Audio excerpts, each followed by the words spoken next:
Талас облустук телерадио компаниясы өз көрсөтүүлөрүн актуалдуу маек программасы менен улантат. Биз буга чейин элдик курултайга даярдыктар, уюштуруу иштери, жергиликтүү курултай боюнча сүйлөшүп келген болсок, бүгүн 25 ноябрда Бишкек шаарында өтүүчү биринчи элдик курултай тууралуу сүйлөшөбүз. Ал үчүн биздин студиябыздан орун алган мейманыбыз бар. Талас облусунун Бакай Ата районунун Бакай Ата айыл аймагынан мына ушул 25 ноябрда өтүүчү биринчи элдик курултайга делегат коомдук ишмер Азейинкул Дуулбеков агайыбыз.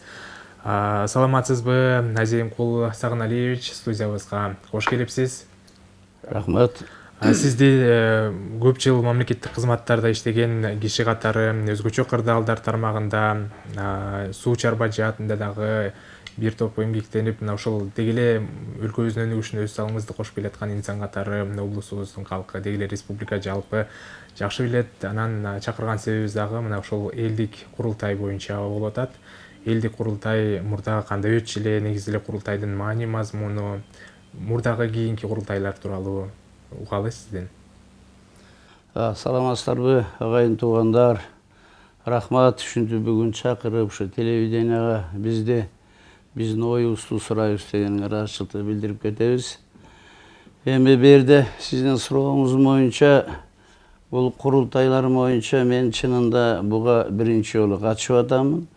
Бирок ушу көп жыл ушу мамлекеттик кызматтарда иштеп жүргөндөн кийин, айрыкча администрация кызматта көп жыл иштедим. Бул курултай бир 2-3 жолу курултай болуп өткөн. Мурунку курултай менен азыркы курултайды салыштырууга болбойт. Муну асман менен жер десек де болот.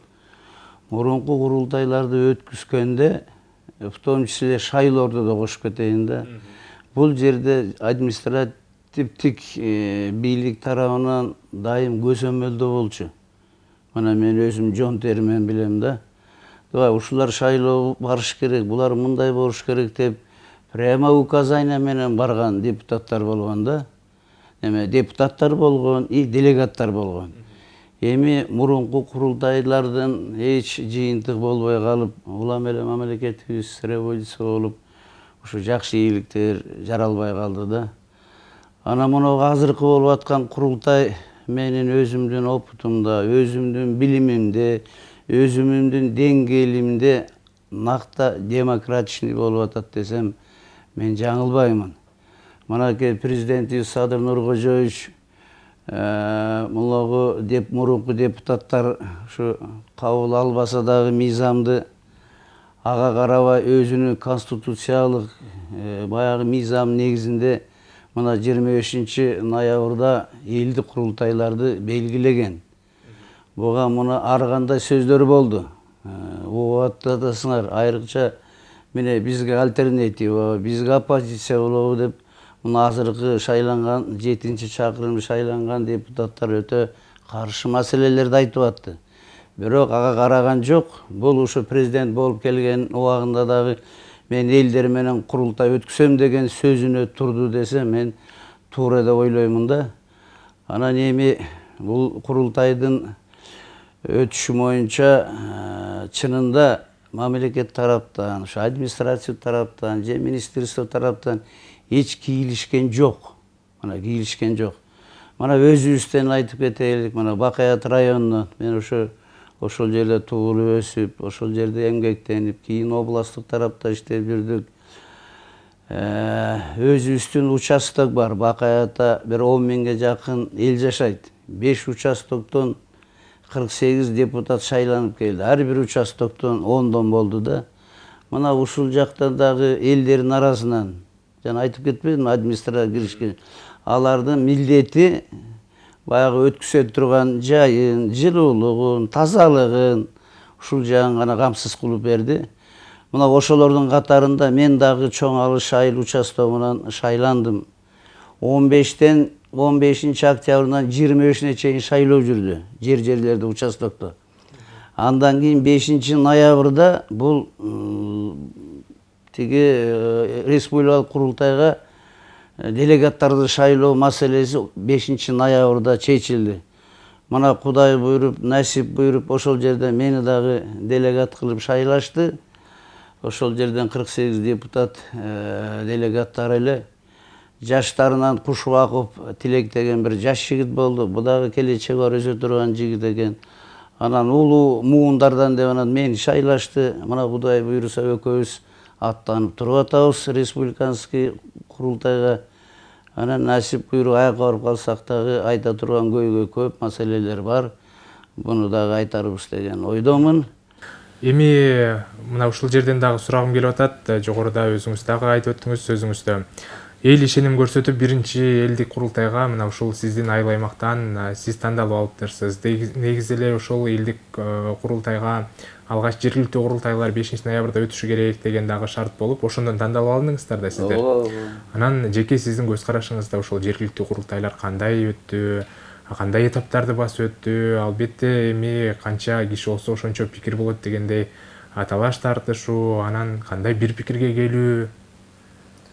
Эми бул делегатка шайлоо деле жөн эле өткүзүп коюлбай деген. Эми ар бир адамдын, ар бир ою бардыгы эле болсок деген ойдо болушту. Анан эми арден эми рахмат ушу көп жыл иштеген экен, опыту бар экен. Мен деле мына жакын арада ушу 65 баягы закон негизинде кызматтарын тапшырып берип, азыр үйдө эле жаттым эле, мына 1 жыл болоюн деп калды. Анан ага дагы эл журт бар экен. Азейинкул Сагыналиевич, сиз иштеп келе көрүнбөй кеттиңиз. Сиз деле бир жаш экенсиз, жаш убакыт болсоңуз дагы бир жардам берип, ушундай бир аттанбайсызбы? Ушуга катышпайсызбы? Билимиңиздин мындан ары дагы кичине колдонбойлук деген талап койгондон кийин чыктым. Чында жол болсо мага деле эмнегери бар да үйүмдө окатым боло берсем ага деле өтө бермек. Анан ушу көп жыл тармак, курулуш тармагында иштедим. Мен өзүм негизи курулушчумун. Көп жыл ушу 45 жыл иштеп, айттым го жакында эле пенсия. Ошонун бир 12 жылында ушу администрацияда иштедим да, райисполкомдун орун басары болуп келгем 90-91-жылы. Анда Ленинпол району эле. Ошонан кийин анан Бакаят району кылып өзгөрттүк 93-жылдары. Ушул жерде көп жыл орун басар болдум. Кийин биринчи орун басар болуп иштедим. Андан кийин барып Чарбага кеттим. ООСто иштедим жетекчи болуп бир 3-4 жылдай.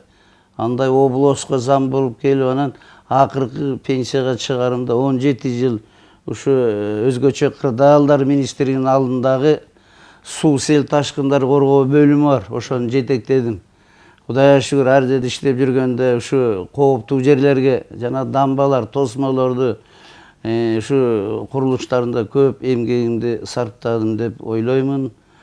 Өкмөткө Кудайга шүгүр жакшы эле иштеп бердим деген өзүм оюм бар. Анан ошо жөн жата бербей өзүң айткандай дагы эми аттанып мына алдымда чоң маселе болуп атат. Эми аякка барып эле мен туура ушу мен баягы делегат болуп мындайдан коркконум жок. Мен ошо элдин жүгүн алып барып бирдеке чечип, бирдекени бүтүрүп келишим эле. Кеп ошодо чоочуйсуң да. Анда жоопкерчилик бар. Эртең мына эл журт бар. Ушул шайлаган элиме, журтума, делегаттарга мен ыраазымын. Колдоп беришти.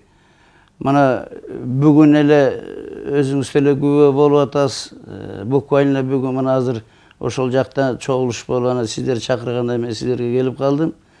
Ушул жерге дагы Бишкектен жанагы республикалык курултайды өткүзүү комиссиянын мүчөлөрү келди. Аларда тиги баштаган Аралов, Чолпон Аралов деген билесиңер белгилүү юрист, жанагы мыйзамдардын дагы жазган киши да бул дагы. Кошалиев деген келди, Кадыр Кошалиев деген келди. Бу дагы курултайларда жүргөн экен, опыту бар жигит деген. Баяз Туран деген келди, аксакал, бу да академик, бу дагы билимдүү, жазуучу. Анан администрациянын агитация пропаганда отделинен бир жаш жигит келди. Бир 4 киши келип, мына чогулуш өткүздү. Чогулуш өткүзгөндө берги администрациялар эч ким киришкен жок. Муну ачык айтып коюшум керек. Помещенияларын өткүздү. Анан ошол жерден негизги 4 маселени чечип алдык. Жакшы болду. Кандай маселелер мисалы үчүн? Эми биринчи маселе эми 1074-тө 1100-ке жакын делегат барат экенбиз. ошолордун айтуусу боюнча мен айтып берейин. Алардын ичинен эле bir 450 шаар болуп, bir 500-600 эле бар экен. Иши кылып, мындайча айтканда делегаттар жакшы, достаточно эле көп экен. Буну филармонияда өтөт деди. Президенттин катышуусу менен деп атат да. Биз ойлогонбуз баягы биринчи күн болуп анан шашып анан мында жок, андай эмес. Булардын айтымында булар жерлерде алдын ала иштерди жүргүзүп атат. Кандай барабыз, кандай тартипте сүйлөйбүз, эрден кандай маселе болот, орчундуу маселелерди коюшубуз керек, бирдекени чечүүбүз керек. Анан жөн эле барлык кыйкырып акырып, анан кийин тиякты жаманда, биякты жаманда өргөндө ал эчтеге чыкпайт ал. Ал баягы кыргызда сөз бар го, ырыс алды ынтымак. Ынтымак болсо ырыс бар, ырыс болсо жылыш бар деген кыргыздын эң бир мыйзамы бар, конституцияда мурун жазылып калган.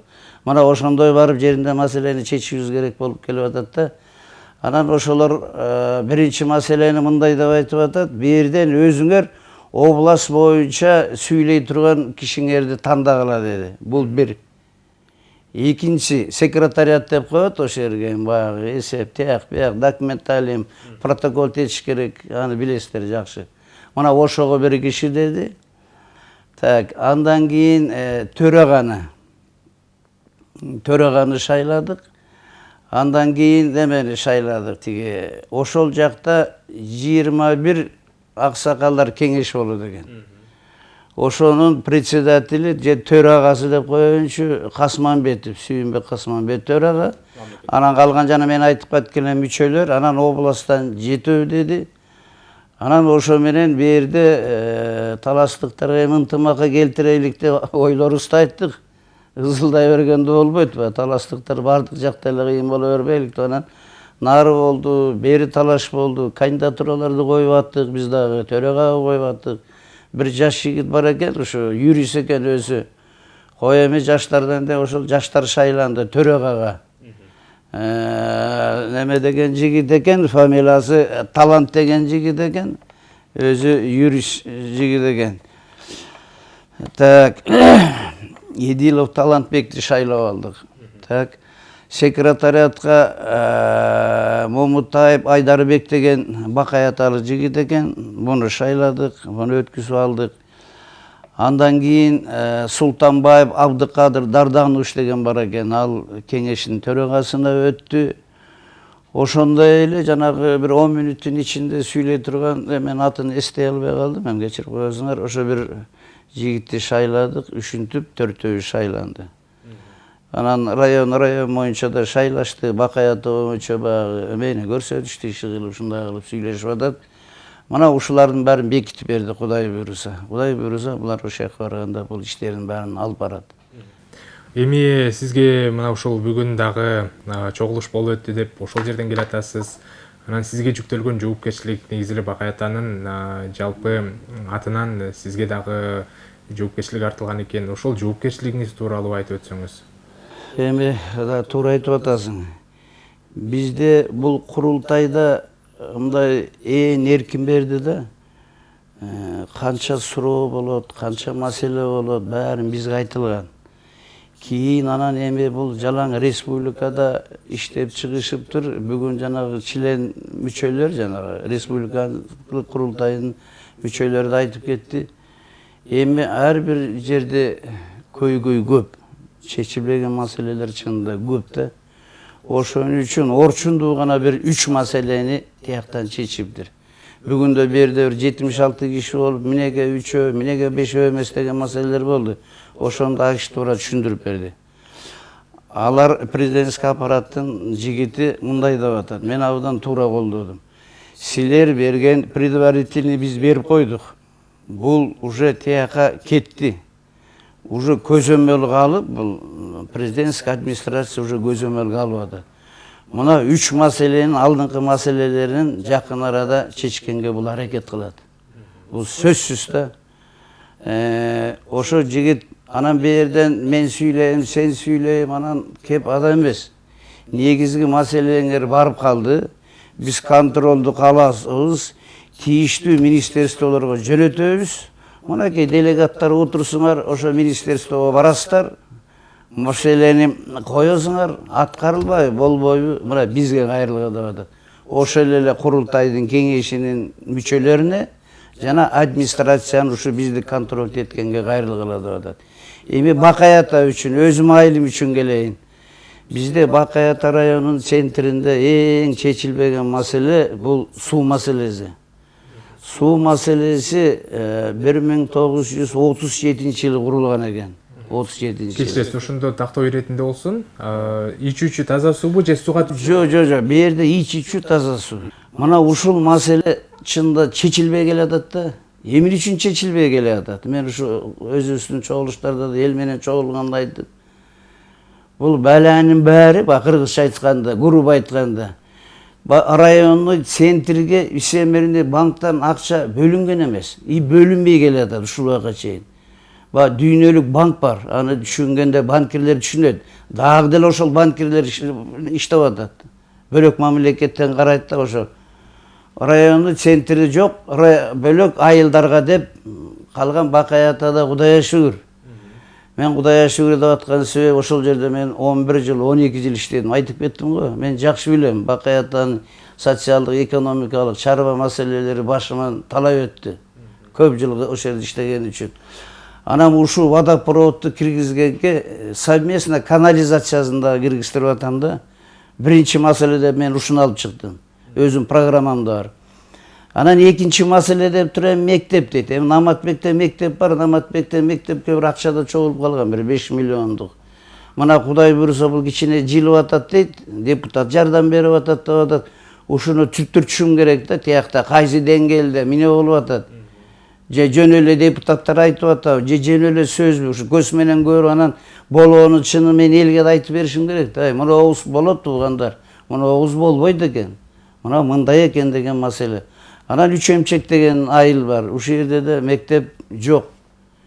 Илгери министерство МЧС экстренный бир финский үйлөрдөн куруп койгон. Мен өзүм эксперт строитель катары көп жылдык курулуш тармагын мен проектный институт иштегем Бишкекте, институт, политехник институт бүткөм куруп. Ошонун опытыма караганда гостройдо санеп мектептерге финский детсад курууга болбойт. Бул деген катарический уруксат жок да. Бир жерде анын жылуулугу, суу киргизгени, электричество, противопожарный бардык жакта бул айыл өктөн эле ошондой мектептер туруп атат да. Ушу Үч Эмчектин мектеби деп атабыз. Анан дагы бир маселе болгон. 2017 жылдары өкмөттүн токтоому менен райондун центрлеринде 3 километр водопровод, асфальт кургула деген токтом бар болчу. Сиздерде маалыматыңыздар бар болуш керек. Мына ошо менен бир талай район центринде курулуп калды эле. Мына 1 жыл, 2 жыл болду. Мына пандемиядан кийин жок болуп кетти. Мына ушул маселени да Садыр Нуркожоевичке насип буйруп, бир сүйлөп калсам, бир ыгы келип калса ушуну обязательно айтайын деп. Ошол токтомду эле ишке ашырып коюш керек. Бизге жетет 3 километр менен талай ишибизди кылып алабыз районда. Ушул маселе. Анан эң көйгөй маселе да мына жаштарды жер там салуу маселеси өтө орчундуу да бизде. Айрыкча Бакай атада. Мурун эми ген план бар жерлер берилип кетти деген маселе болуп атат. Ушу таза бүтпөйт. Мына ушул маселелерди дагы карайлык деп атабыз. Анан мен ошол делегат болуп атканда бир сүйлөдүм эле. Мен өзүм Турцияга барып келдим жакында. Анан Турцияда бир 10 күндөй болдум. Ушу көрдүм, айрыкча курулуш жагын, строитель болгондон кийин. Алар мындай пастбища, мындай жерден жер бербейт экен алар. Булар тоо тараптан берет экен да. Суу чыкпаган, таш так. Мына ушундай жерде курулуш жүрүп атат да. Биздики Кудайга шүгүр, тоо болуп эми аскадай тоолорго салганга күчүбүз жетпейт. Эмне деген бөлтөк, эмне деген жерлерибиз жатат. Мына ушул жерлерде ойлонуш керек десем, жаштар коому бар экен. Ошо мага бияка келерде да чыгып атат. Асейинкул ака, сиз абдан жакшы идея айтып атасыз. Туура айтып атасыз. Ошол жерлерден берсин бизге 15 трансформация кылып бергиле. Биз ошол жака эле салып алабыз. Көрдүңүзбү? Сонун маселе көтөрүп атат да. Турцияда болсо эгин айдайт экен, виноград айдайт экен, күнүмдүк ичүүчү оокат жерлерди. Аяктан ким жер берсе атылып кетет экен, камалып кетет экен. Биз болсо болбой эле ошол баягы эгин айдаган жерден жер бергиле анан минткиле деп атат. Мына ушул маселени да бир карашыбыз керекпи деп атам да. Бул жаңы идеялар болуп атат. Эми айта берсе көп. Жана газ жөнүндө сөз болуп кетти.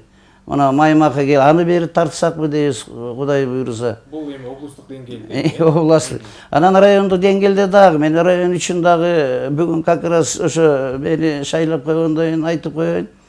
Мына Кайырма деген канал бар. Мен мынабыдан жакшы билем. Суу кала. Ушул башталып, Манас айылынан өйдө. Келип алып туруп мына Бешташка токтоп калат. Мен ООСта иштеп кеттим дебедим. Начальник ООСта болгондо абдан ушу суу чарбасында көрүп калдым да. Бизде эң проблема ушул. Мына Түйте жак, мына Калинин, нар жакта тетиги Үрмаралдан келет, ал Кызыл Октябрдан өтөт, суу жетпейт. Бешташтан барат, кыянчысы алып кетет, талкалап кетет. Ушу бир 18 километр дейт. Ушу маселени дагы булар көтөрүшүп атат. Ушундай маселе. Кең аралуу өзгөрүштөр көтөрүшүп атат. Бүгүн сөз болду. Бу да маалыматым бар. Мен убакта деле иштеп турганда бир Извес деген алда Нылдын ичин бир көрсөңөр, абдан көп да. Ошол жерден алып деле азыр частныйлар колдонуп атат. Мына ошол жерге цемент Известен алынат. Мына даяр материалдар жатып атат. Цемент, Извес завод курсакпы деген. Эми айта берсе иштери көп.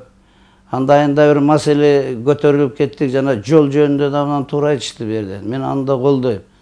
Мына азыркы депутатты мен тааныбайт экенмин. Жигит өтмөгө эмес, берки Караколдон эле наркы сайга бир жол салсакпы дегендей идеялар жакшы экен. Мындай проекттерин сурасам, проект документациялары бар деп атат. Эми айтылар жалпы. Бирок ушундай проблемалар көп да, ушундай айтсак көп элем. Ушундай пландар менен отурабыз. Кудай буйруса, мен ойлоп атам, мынабыдан демократичный болуп атат, чынында да. Бүгүн карап отурсам, жаштар да бар экен. Эми жаштардын келечеги деп коебуз. Конечно, ошолорго биз жол беришибиз керек, үйрөтүшүбүз керек. Анан жаштар да ошондой деңгээлде болуш керек. Баягы карысы бар, нырысы бар деп коет. Караны бардын, краны чоң деп коет. Анан ушу жапа-тырмак, ынтымакта болсок, мен ойлойм, эми Кыргызстаныбыз эми өнүгөр деп турбайм. Бүт возможностубуз бар да бизде. Бизде бүт возможность бар.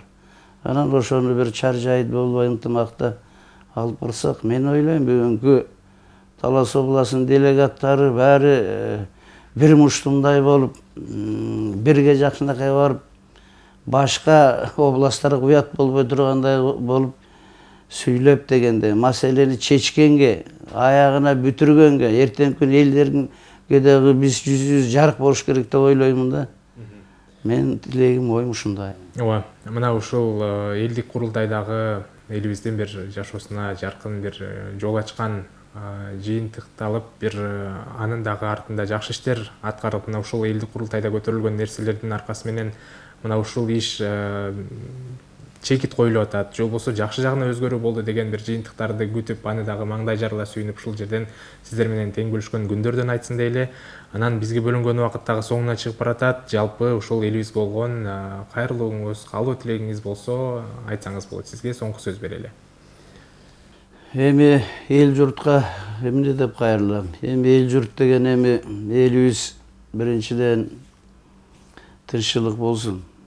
Могу аламаттарды көрүп атасыңар, Украинаны көрүп атабыз, Сирияңар жаңы токтоду. Аякты коюп эле өзүбүз мине болуп атабыз, баткенибиз мине болуп атат. Жанагыдай чечилбеген жерлерибиз болуп атат. Эми ушу бир туура көрүп, ушу аксакалдарыбыз деп атат.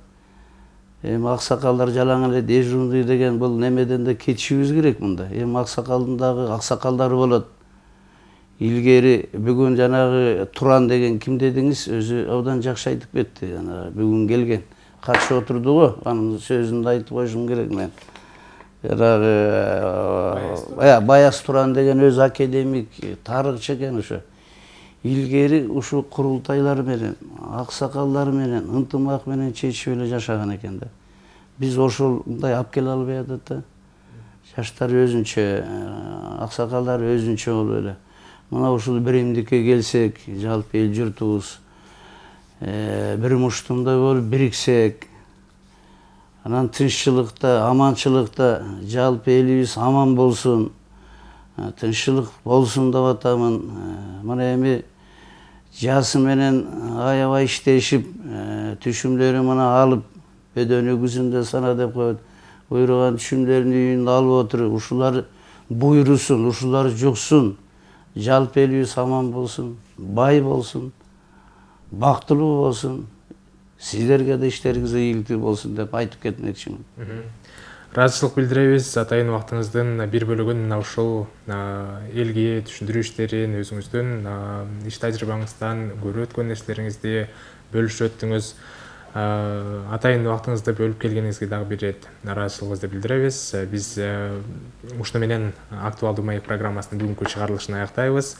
Актуалдуу маек программасында биринчи элдик курултайга даярдыктар тууралуу сүйлөштүк. Ал үчүн биздин студиябызда мейманда коомдук ишмер Азейинкул Дуулбеков агабыз болду. Маектешкен Адилет Артыкбеков Талас облустук телерадио компаниясы өз көрсөтүүлөрүн улантат.